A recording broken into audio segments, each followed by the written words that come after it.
本当の自分を知るにはどうしたらいいですか？本当の自分を知るには、本当の自分っていうのは周りの人の中に隠れていたりするので、反応するところ、そこに自分のかけらがあるって思ったらいいと思います。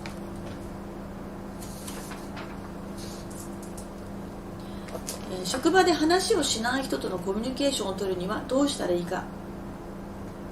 ですか？職場で話をしない人とコミュニケーションを取るにはどうしたらいいですか？話をしない人とコミュニケーションを取る、これは重いですね。話をするしないにかかわらず、やっぱり大好きですとか尊敬してますとか、そういう気持ちを持つことによって、神は細部に宿ると言いますが、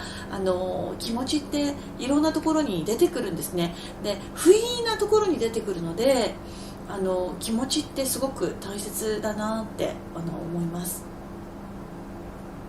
悲しい気持ちになるとすぐ落ち込んでしまいます。落ち込むのをやめるにはどうしたらいいでしょうか？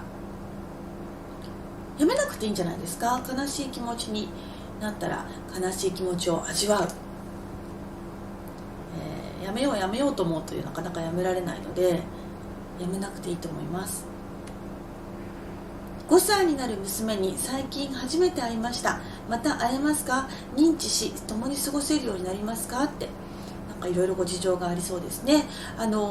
会いたいと思ってたら思いは必ず通じますから、会いたいと思い続けてください。応援してます。現実は自分が作っているということに反発が出ます。反発しないで受け入れるにはどうしたらいいでしょうかって。ということは現実は、他人が作っていて、自分じゃないものが作っていると思いたいということですよね。それはなんででしょうね。その方が自分が責任を取らなくていいっていうのがあるかもしれませんね。でも自分が作っていると自分が変えることもできるわけですね。マイナスをクリエーションすることができるってことは、プラスもクリエーションすることができるっていうところで、マイナスとプラスの線引きをやめると何でもクリエーションすることができるって思えると思いますので、その辺を知ると変わるかもしれません。分かると変わるですね。もっと堂々と生きたいです。そのためのアドバイスをお願いします。堂々と、別に誰にアピールする必要もなくて、自分自身が堂々としてたらそれでいいような気がします。堂々としてるねって言われなくてもいい気がします。なんで堂々と生きたいんでしょうかね。現在地を受け入れると変わるかもしれません。お金は使うと減ると思ってしまいます。お金に対する概念を変えたい。どうしたら変えられますか？お金は使うと減ると思いますよね。使うっていうんじゃなくて、循環の波に乗せてるっていうか、そのレールに乗せてるって思ったらいいかもしれません。ザビさんはどう思いますか？いや、そうですね、その通りだと思います。つい溜めちゃうんですよ。ダムみたいに流した方が循環して周りも良くなるし、ただ周りも良くなったらその良くなった感じでまた自分に返ってくるしっていうことで、さっきゆうさんは循環ってことを言われるんですよね。それがなかなか頭では私も分からない。つい自分では溜めたい方です。まだ溜めるのも悪くなくて、どんな気持ちで溜めるか、行動じゃなくて気持ちなので、使ったことによって得られたものが 見えてないのかもしれませんね。あるを見る。とにかくお金が減ったっていうところを、なくなったを見てるから、そのおかげで、手に入れたものも必ずあるはずなので、あるを見るといいと思います。先生が夢で自我から生まれている、だからまた自我に戻るだけと、どんなメッセージですかって。これね、結構いろんな方から出てきたって言われるんですけど、それは私の姿だけど自分自身だと思うし、私と思わない方がいいと思います。意図的に出ることもあるんですけど、出てない方からも言われたりするので、自分なりにメッセージを受け取ってみてください。満月を超えて今心がけていたら良いことを教えていただきたいですって。波に乗るっていうことですね。心の波に乗って自分自身の気持ちに乗っていくといいと思います。自分に抵抗しないっていうか、抵抗するものを手放すっていう感じがします。そうです。先生が夢に出てきます。本物なのか私の思い込みの姿なのか分かりません。見分け方はありますか？大体思い込みと思います。残念ながらそんなにでも意味のないことは起こらないので、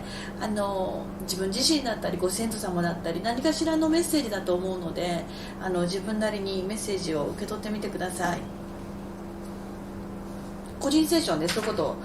じっくりお話しする場合もありますよ。ここだとちょっと時間がないので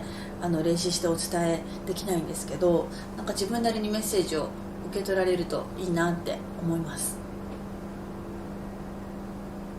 雨宮先生が好きな人って人としてどんな人ですかって。私は結構なんかはちゃめちゃというかめちゃくちゃというか心のままに生きてる人が好きですね。なんかこう安心しますね。嘘ついたりごまかしたりなんかそういうことがない人が好きですね。なので私の周りにはそういう人しかいないんですよね。パワーストーンと宝石はパワーとか何か違ったりするんですかって。そうですね。パワーストーンと宝石、それはねその違いというよりは結構今最近人工的なものも出てきたりしていて、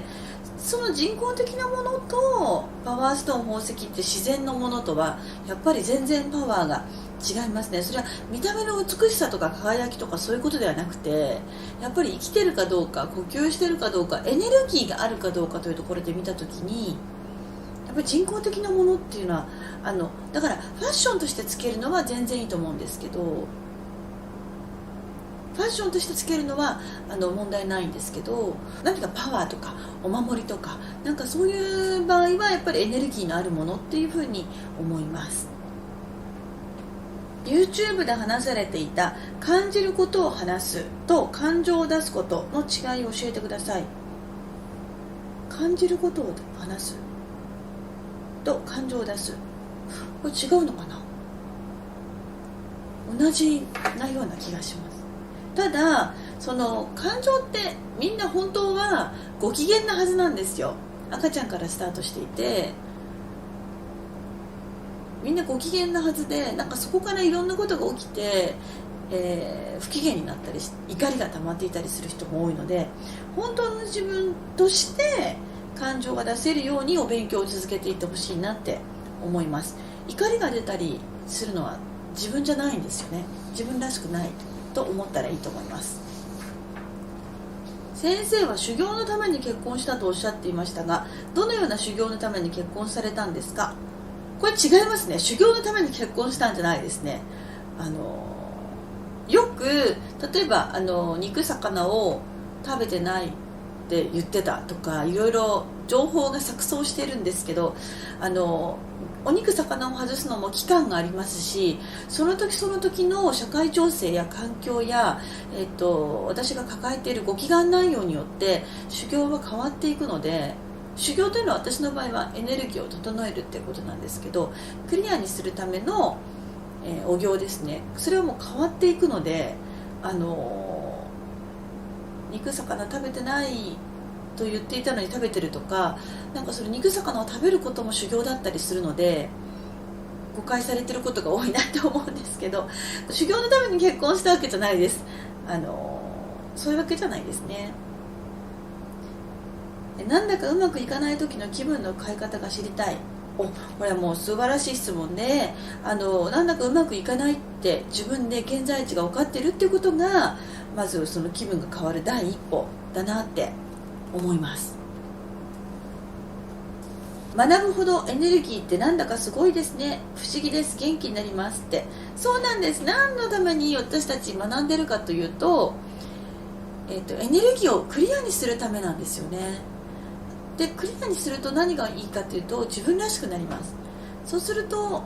誰かの人生を生きてるわけじゃなくなるので、自分で自分の人生を歩んでいくっていうことができるので、楽になるし幸せになります。弥勒様の動画や瞑想など毎日流してます。ありがとうございます。毎回同じエネルギーをいただいているんですかって、その時に必要なエネルギーを受け取っていると思います。こちらからはたくさんのエネルギーを送ってるんですけど、その日やその時によって必要なエネルギーって違うと思うので、それを自分が望めばそのエネルギーを引き出せるっていう感じですね。雨宮先生の本を読むと落ち着きます。ありがとうございますって。こちらこそありがとうございます。本にもエネルギーをたくさん込めているので、本を開いたり本を持っていたりすると落ち着いたりするっていうのはよく言っていただきますね。質問じゃないですが、弥勒様が大好きですって。ありがとうございます。私もみんなが大好きです。神様ルールで生きるためのアドバイスをお聞きしたい。そうですね、これはもう本当に自分を大切にするっていうことなので、その自分を大切にする方法を皆さんにお伝えしているっていうふうに思っていただけたらいいなって思います。